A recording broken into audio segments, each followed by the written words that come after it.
The news is that interest in the NFL is down and that the NFL is trying to figure out why. From my view, the main reason is greed and the rules changes which were made because of it. I will address this issue in 4 parts. The first part requires a bit of history. The 2 most significant changes the NFL has made are to the size and shape of the ball and to allow offensive linemen to use their hands in blocking. These changes made passing a bigger part of the game, and this made the game more exciting. In turn, this excitement gradually built the NFL's audience. Unfortunately, the NFL has had trouble leaving well enough alone and has continued to tinker with the rules to increase passing and scoring. The NFL has given receivers advantages over the defense. The NFL has put rules in to protect the quarterback, and the NFL has made running the ball more difficult. Each rule change has been subtle, but altogether they have changed the game.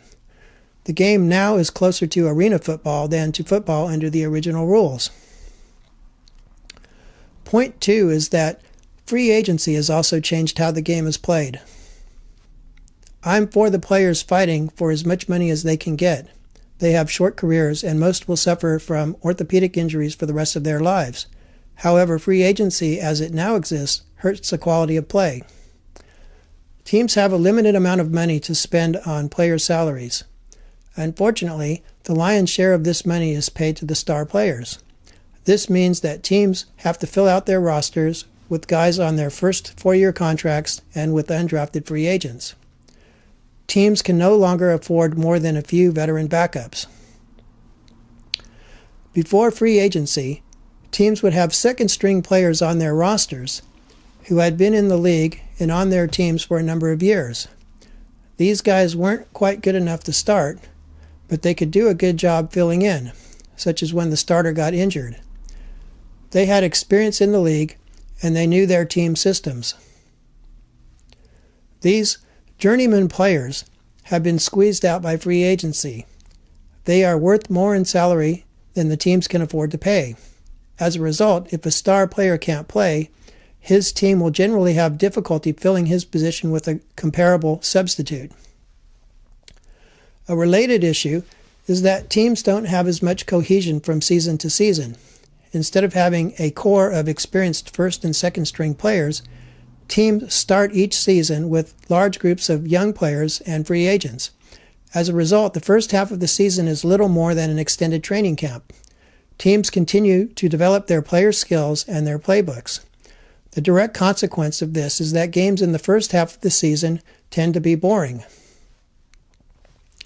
Now, just as I am for the players making as much as they can, I'm also for doing everything possible to protect player health. Unfortunately, this concern has led to rules restricting how much contact players can have with their teams during the off-season and limiting the number of full contact practices during the season. While these rules make sense in principle, the fact of the matter is that football, like any sport, requires practice, and football is about hitting. While it is a good idea to put some limit on how much the players hit each other, if the players are going to be ready for game day contact, they have to practice more than they do now. Furthermore, football requires a lot of teamwork and mental preparation. As a result, working more on play design and drills during the off-season will improve the quality of the games. Let's break here for a halftime show.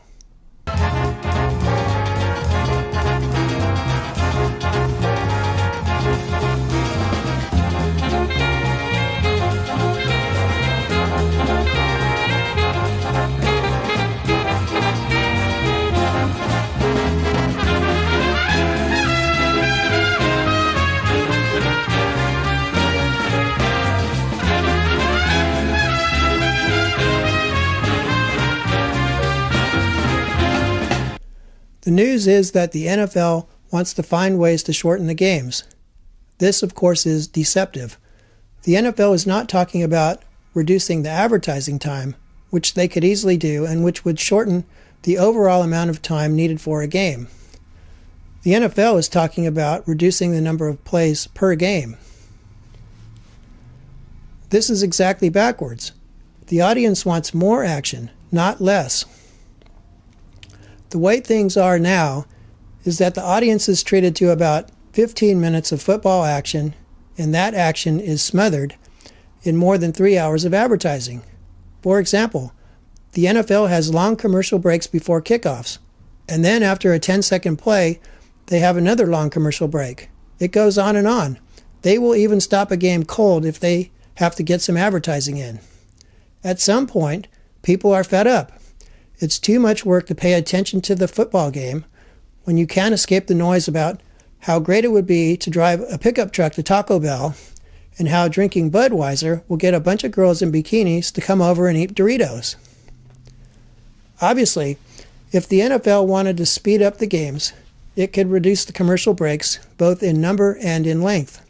If the product is good, if the games are interesting, then the advertisers will compete for the time available by paying more for it. The NFL's unmitigated greed led to 3 other less noticeable, though dramatic, changes.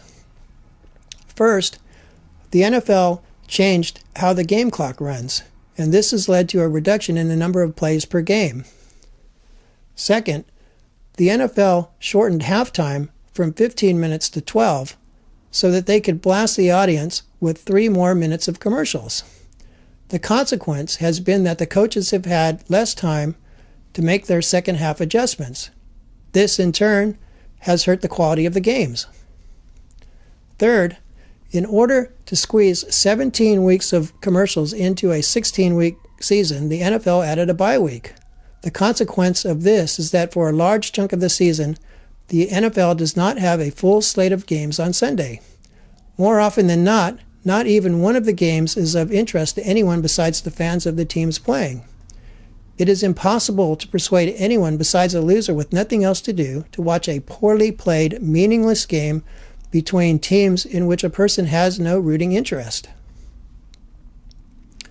My final point is that the NFL overhypes its games.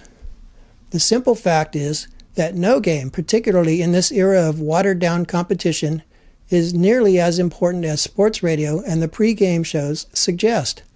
The overselling of games, followed almost always by the letdown of boring games, has the audience feeling like they've been conned. Either the games have to get better or the NFL has to tone down the sell. There has to be a better balance between the expectation and the reality. Moreover, the broadcasts have become ridiculous. Instead of intelligent analysis of game strategy, play selection, and historical perspective, the audience is assaulted with nonstop dissection of minutiae viewed in a series of replay angles.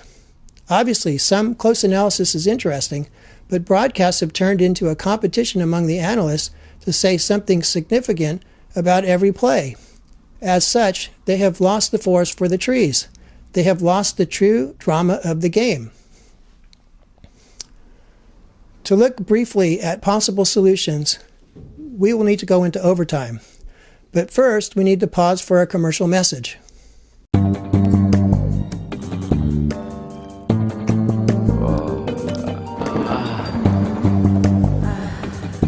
Ich würde jetzt so gern zum Weitschläfen. Oh mein Gott.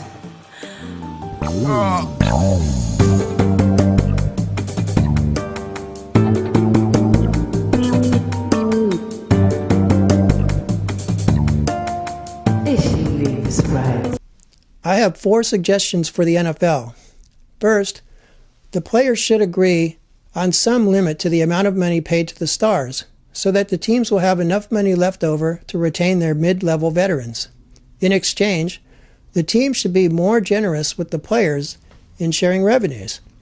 Both sides will benefit from an improvement in the quality of the games because the better the games are, the more people will want to watch them.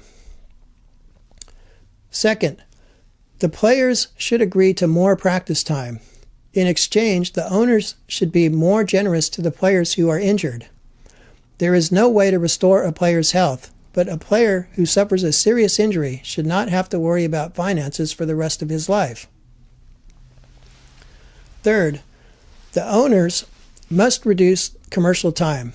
The traditional clock rules should be restored so that there will be more game action. Commercial time should be reduced so that the total amount of time to play a game is about 2.5 hours. Furthermore, the bye week should be eliminated. Fourth, the league should restore some of the competitive balance between the offense and the defense. While scoring is exciting and keeps the casual fan vaguely interested, hard-fought games are truer to the tradition of football and are more interesting for the NFL's core audience. And now on to the post-video show.